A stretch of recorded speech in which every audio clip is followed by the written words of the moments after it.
And we're happy to welcome you into a brand new week of Upon Further Review along with Josh. This is Nate. We're at RJ Steakery on South Main in Statesboro, where they still have the steak and shrimp special going all month long. Well, we like to pick up the pieces from over the weekend. So what happened over the weekend? Statesboro girls won the region championship. Statesboro boys won a consolation game. BA girls and boys are in Final Fours this week. Georgia Southern men's basketball won Thursday, lost Saturday. Lady Eagles won Saturday, play Monday. Georgia Southern baseball loses 2 out of 3. Softball now 2-3 on the season. Jimmy Johnson won NASCAR. The NBA was the NBA, and Ian Poulter won the match play. What's this match play you talk about? Okay, so now we have, 28 minutes left. We can talk about Tiger Woods. Not really. We've got more important things on our plate but we'll start with Tiger. I want to get it out of the way. All right. I wanted to get it out of the way. Rip that bandage off. All right. Everything I covered, by the way, we're still going to cover. We have a lot of video to back it up with. Yes, we did. From over the weekend.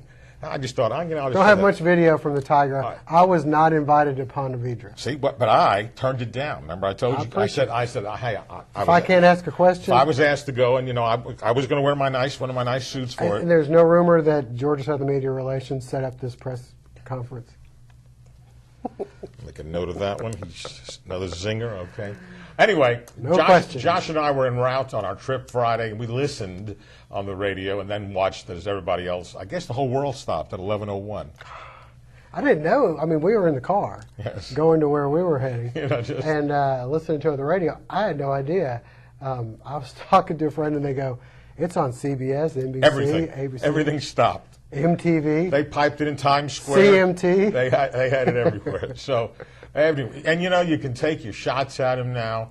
Number one, he didn't even have to do that on Friday. He wasn't wearing. See, that's the one thing we didn't know from the radio, what he was wearing. Yeah, I had described later how he came out. I was waiting to see him wearing his nice boy A-Rod sweater, the apology sweater. They should just hand it from one athlete to the next. A lot of people say, well, it was all written. You write that stuff down. Yes, he practiced it.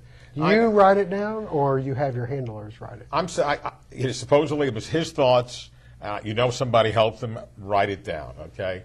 He tried to have eye contact, I guess, the first 9.5 minutes. Till the camera went out. Then the camera went out.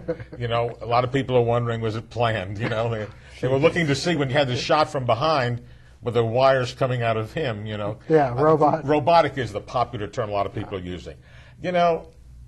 Again, there's some of the things he said, take them for what you want, okay? I had a little problem with believe in me again stuff.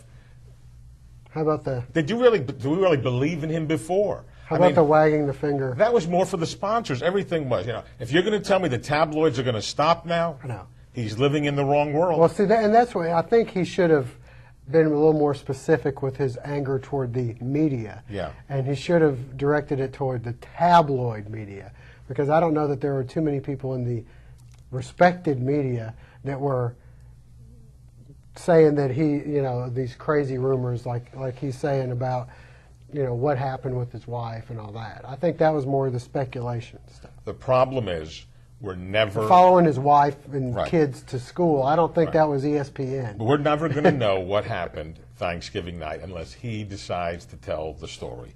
All right. It's still a confusing story. He's never going to have everybody believe there wasn't something going on. Yeah, he was out at 2:30 in the morning. No shoes. Right. Asleep in the... After the accident, falls asleep. A little crazy. All that said, okay, and this is, to me, the worst scandal because of the way he's handled it now, and let all these people come out afterwards, make it worse. If he didn't have all the sponsors, would he have held the press conference? I'm kind of curious. What's your thoughts?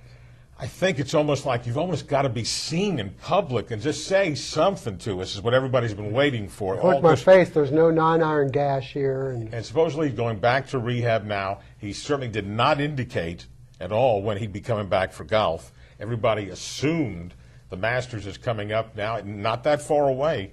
6 weeks. That he'd be back pretty quick. But it was amazing how that thing was dissected. I guess, we were not around to see the sports centers that night. They just went on and played the whole thing back twice. Everybody had it timed by the minute. And your boy Bill Simmons, who you like to read on ESPN.com, really took him to task. I did. Well, you know, I mean, made some good points. You can look at it either way. You can look at it from the fact that he apologized when he didn't have to apologize. Everyone who's made these indiscretions has not come out. If you did, there'd be quite a few press conferences going on around the country.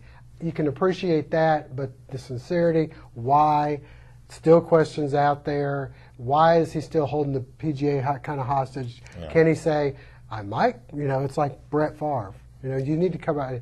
I plan on playing at some point this year. And I know what it's really hurting is all your fantasy leagues. Yes. Oh, hello there. All right. More important than that, Josh and I had planned the trip. As we told you last week, we were hopefully going to go up to Charlotte, not just advance the Southern Conference basketball tournament. We scouted out. Although we found out that arena is really nice. I've been there before, and I was happy to at least have Josh see it and how handicap friendly it was, especially with each of us having a special needs child there that needed a little help. Anyway, we will tell you how our trip worked out on Friday, heading to Charlotte to see the Bobcats, the Cavaliers, and maybe get to meet somebody special along the way. All right. We'll do that when we come back on Upon Further Review.